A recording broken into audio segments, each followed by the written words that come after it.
步班。咁而家我哋熱身行去運動場先。就嚟遲到嘅關係，我哋轉咗做跑過去運動場啦，唔可以淨係行啦。到深水埗運動場啦，哇！7點半已經係超多人跑緊。咁我哋就去個集合位呢，喺呢個跳高站嗰度。哇！咁其實過呢啲路呢，都好似單車咁，平時踩車咁睇下有冇人嚟緊。咦，嚟到就要填張方。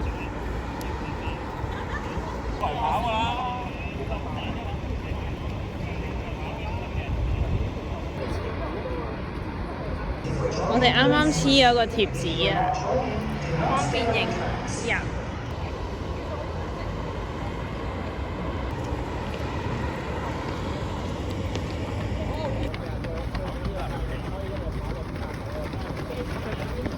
而家開始啦，咁係熱身跑1個圈先。今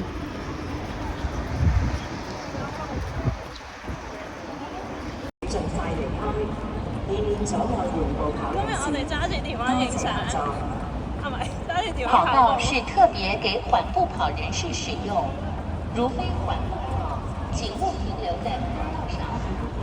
前面呢班呢，就係我哋今次跑步班嘅人啊，全部都好後生㗎。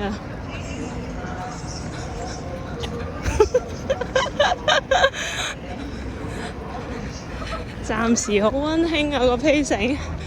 頭先呢，就喺度問大家跑唔跑得完5K、10K 啦，都係冇人答㗎，同啲單車仔一樣。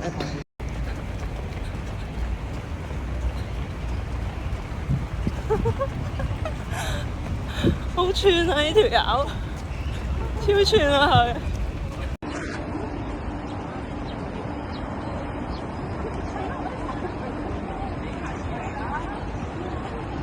話咁快就嚟跑完1個圈熱身圈啦！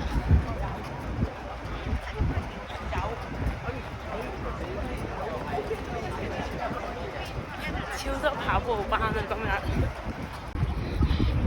有鏡頭影住我哋啊，左邊影返佢先。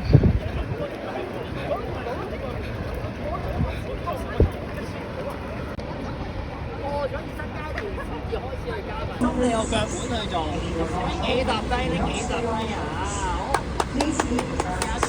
做乜啲？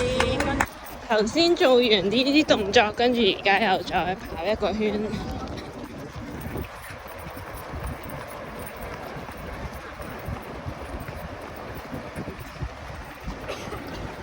我嚟跑完1個圈啦，我問下佢先，你點啊？覺得？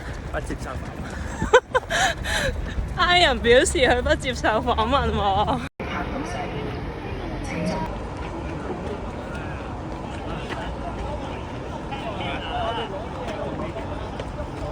咁頭先跳咗1分鐘，而家又再跑1個圈啦。咁跳就係雙腳原地喺度咆跳嘅。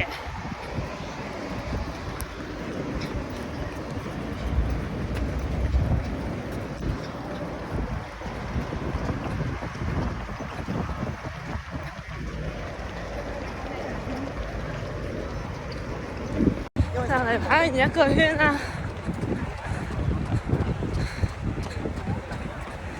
啊，應該快咗啊！1個圈都喘晒氣。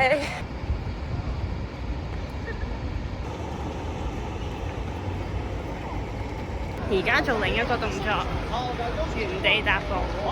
你有腳本去做，幾踏低呢？幾踏低啊！做乜啲？好，頭先做完1個動作之後，又跑1個圈啦。咁啱啱就講咗咧，唔好跑步嗰陣時咁大步啦。咁細細步咁跑長跑，自然就會前腳掌落地，咁就唔會腳踭落地噶啦。咁而家差唔多跑咗半個圈，慢慢又嚟到呢個位啦。我哋試下再訪問佢，睇下佢接唔接受訪問。你接唔接受訪問啊？No 喎！又做完1分鐘嘅原地踏步，跟住而家再慢跑1個圈。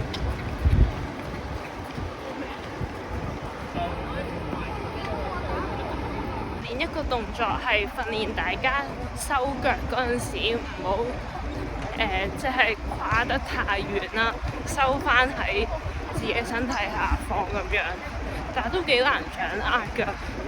咁練一陣之後，而家又跑一個圈試下。好，咁我專心試下先。哇！運動場已經少咗好多人啦，通常剩翻嘅跑班都喺度拉緊筋啊。翻去跑翻屋企，因為頭先上堂都係跑咗應該10個圈內，咁每跑完一個圈咧就翻去做啲動作啊，休息咁樣咯。所以而家跑翻2K 翻屋企。咁頭先最尾 cool down 嗰陣時就做啲拉筋動作啦，同埋阿 Sir 就講話，其實長跑咧就唔使太夾硬嚟，係我哋呢啲比較業餘初學嘅咧，就揾一個舒服嘅節奏咧，去令到自己輕鬆咁做到呢樣嘢，去 keep 住長跑個時間耐啲係仲好咯。咁佢就講咗個例子嘅，個例子就係佢有個學生啦，都係跟佢跑咗10堂啫，就去同啲朋友報咗半馬。咁佢啲 friend 咧就企得好近個起跑線，即係專登去前面，應該係想做時間啦。啲 friend 就即係同第一排應該淨係差2秒內嘅距離，即係總言之企得好前。咁但係咧，佢個學生就冇跟佢啲 friend 嘅。咁但係佢個學生咧都喺15 km 內咧就追翻晒佢啲朋友啦。即係話，就算早起步好搶咁跑咧，可能反而搶乾咗自己。即係同踩單車應該都係一樣啦，即係踩太快，跟咗錯嘅 pacing 咧，反而就冇咁練到嘢嗰種道理咯。好啦，咁我哋而家過埋馬路之後就輕鬆咁啦，盡量鬆脫咁跑翻屋企